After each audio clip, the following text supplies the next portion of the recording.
Assalamualaikum warahmatullahi wabarakatuh. Waalaikumsalam warahmatullahi wabarakatuh. Innal hamdalillahi alhamdulillah wa asy'iru wa wa na'udzu billahi min syururi anfusina wa sayyiati a'malina man yahdihillahu fala mudilla lahu wa man yudlil fala hadiya lahu. Wa asyhadu an la ilaha illa wahdahu la syarika lah wa asyhadu anna Muhammadan abduhu wa rasuluh. Allahumma sholli ala Muhammad wa ala alihi wa alihi wa man tabi'ahu fa ila ayyam awsa bikum alaihi fatakullahu azza wa jalla selamat wa ta'ala masyarakat muslimin rahimahullah, marilah bersama-sama kita panjatkan puji serta syukur kita kehadirat Allah Subhanahu wa taala yang senantiasa memberikan berbagai macam kenikmatan kepada kita, kenikmatan yang begitu banyak sehingga tidak ada kemampuan bagi kita untuk menghitungnya. Wa in taqdu ni'matallahi tahdaha, dan jika kamu menghitung nikmat Allah, tidakkah dapat kamu menghinggakannya? Di antara kenikmatan tersebut, salah satu yang paling utama patut kita syukuri yaitu nikmat iman dan kesehatan. Karena dengan kedua nikmat inilah alhamdulillah kita memiliki kemampuan untuk beribadah dan melaksanakan perintah-perintah Allah. Sebagaimana nikmat yang saat ini kita peroleh, yakni nikmat melaksanakan ibadah sholat Jumat berjamaah di sholat masjid ini. Selawat serta salam semoga senantiasa tercurahkan kepada junjungan kita Nabi besar Muhammad Sallallahu Alaihi Wasallam, juga kepada keluarganya, kepada para sahabatnya, dan juga kepada seluruh pengikutnya hingga akhir zaman. Semoga kita semua dimasukkan ke dalam golongan pengikutnya Nabi Muhammad SAW yang senantiasa taat dan cinta kepada Allah dan Rasulnya dan mendapatkan syafaat di yaumul akhir. Pada kesempatan ini pula kami tidak lupa untuk berwasiat kepada diri kami sendiri khususnya dan juga kepada para hadirin sekalian untuk berusaha meningkatkan ketakwaan kita dengan cara melaksanakan perintahnya dan menjauhi larangannya, karena kelak saat kita menghadap Ilahi Rabbi, baik-baik bekal adalah bekal ketakwaan yang kita miliki.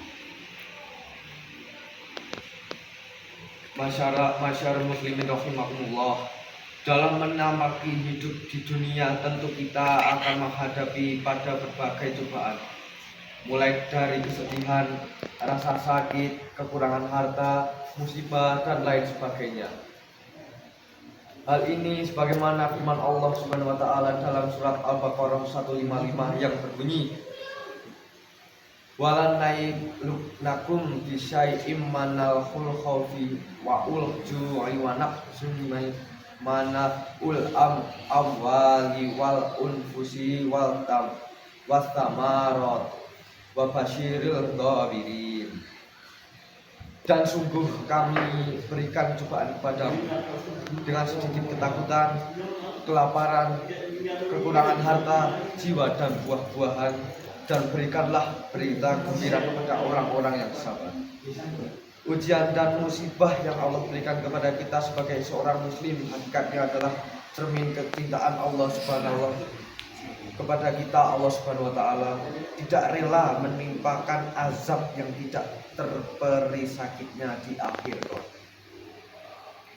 hingga ia menggantinya dengan azab dunia yang sangat ringan. Dalam perspektif seperti ini, musibah berfungsi sebagai penggugur dosa-dosa. Jadi semakin Allah cinta pada masyarakat seseorang, maka ujian yang diberikan padanya bisa semakin berat, karena ujian tersebut akan semakin menaikkan derajat dan kemuliaan di hadapan Allah. Yang paling dicintai Allah adalah para nabi dan rasul. Mereka adalah orang yang paling berat menerima ujian semasa hidupnya. Masyarakat muslimin rahimahullah wa rahimahullah, Lalu modal apa yang harus kita miliki agar kita benar-benar menjadi pribadi yang siap dan dalam menghadapi ujian di kehidupan yang fana ini? Allah Subhanahu wa taala melalui Rasulullah SAW telah memberikan petunjuk agar kita benar-benar tidak salah langkah dalam menghadapi cobaan di kehidupan dunia ini. Salah satu petunjuk yang Allah berikan kepada kita pada saat menghadapi musibah adalah dengan sabar dan sholat. Sabar dan sholat adalah dua hal penting kunci menghadapi berbagai ujian dan untuk menggapai kebahagiaan dunia dan akhirat. Allah Subhanahu wa taala berfirman dalam surat Al-Baqarah ayat 153. Ya ayyuhalladzina amanu sta'inu bis-sabri was-sholati innallaha ma'as-sabirin. Hai orang-orang yang beriman, jadikanlah sabar dan sholat sebagai penolongmu. Sesungguhnya Allah bersama orang-orang yang sabar. Sehingga pada saat kita menghadapi musibah yang harus kita lakukan adalah memohon pertolongan kepada Allah dengan sabar dan sholat. Bahkan Allah Subhanahu wa taala menegaskan dalam ayat yang lain, wa asta'inu bisabri washolati wa innaha lakabiru illa 'alal khashi'in. Jadikanlah sabar dan sholat sebagai penolongmu, dan sesungguhnya yang demikian itu sungguh berat kecuali bagi orang-orang yang khusyuk.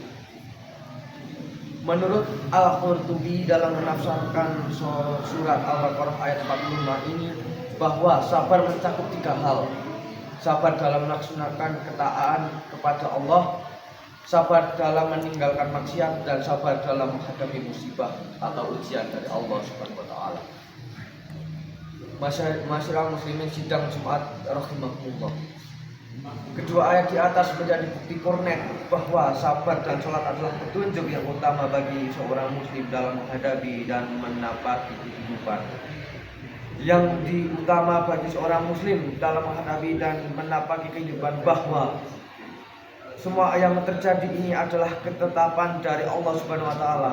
Tentu sabar yang dimaksud di sini adalah sabar yang aktif, sabar yang tidak hanya berdiam diri saja, tapi sabar yang harus diiringi dengan usaha atau ikhtiar.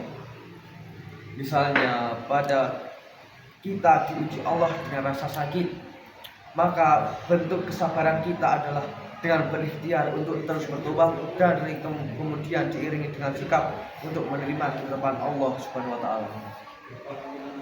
Adapun sholat adalah bukti empirik, bukti nyata ketaatan kita kepada Allah Subhanahu wa taala, serta bukti bahwa apapun yang menimpa kita berupa ujian maupun kebahagiaan kita, tidak boleh pernah melupakan kewajiban kita untuk mengingat Allah Subhanahu wa taala. Masyarakat muslimin sidang Jumat rahimahullah. Selain posisi sabar dan sholat sebagai dua hal penting dalam menghadapi ujian dan musibah dalam kehidupan, sabar dan sholat juga memiliki dua fungsi utama. Pertama, sabar adalah kunci keberhasilan menurut Muhammad bin Shalih Al-Utsaimin. Allah memerintahkan agar kita meminta pertolongan dalam setiap hal dengan bersabar, karena jika hamba bersabar dalam menghadapi setiap musibah atau ujian yang Allah berikan, niscaya masa lalu atau ujian yang dihadapinya akan menjadi ringan. Hal ini sebagaimana hadis Nabi Shallallahu Alaihi Wasallam. Wa'lam anna nasra ma'al sabri wa anna faraja ma'al kabr wa anna ma'al usri yusra. Dan ketahuilah, sesungguhnya kemenangan itu beriringan dari kesabaran, jalan keluar beriringan dengan kesukaran, dan sesudah kesulitan itu akan datang dengan kemudahan. Kesabaran dalam menghadapi cobaan dapat digolongkan sebagai sebuah sikap untuk menerima ketentuan Allah Subhanahu wa taala.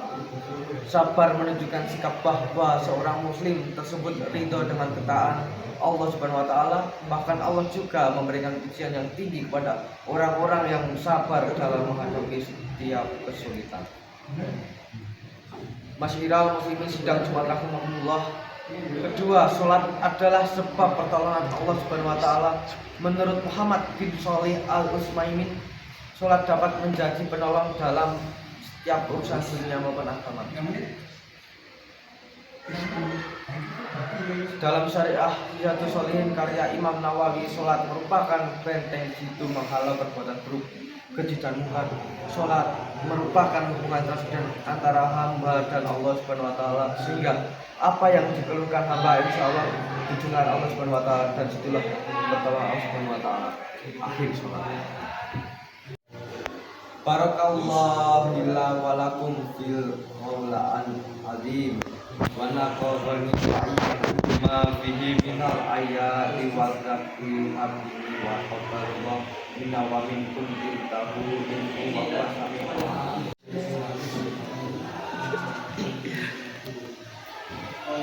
Alhamdulillah hamdan katsira kama amara asyhadu alla ilaha illa wahdahu la syarika lahu wa asyhadu anna muhammadan abduhu wa rasuluh wa ala alihi wa sahbihi wa man tabi'ahum bil hasna ila yaumil dzani amma ba'd.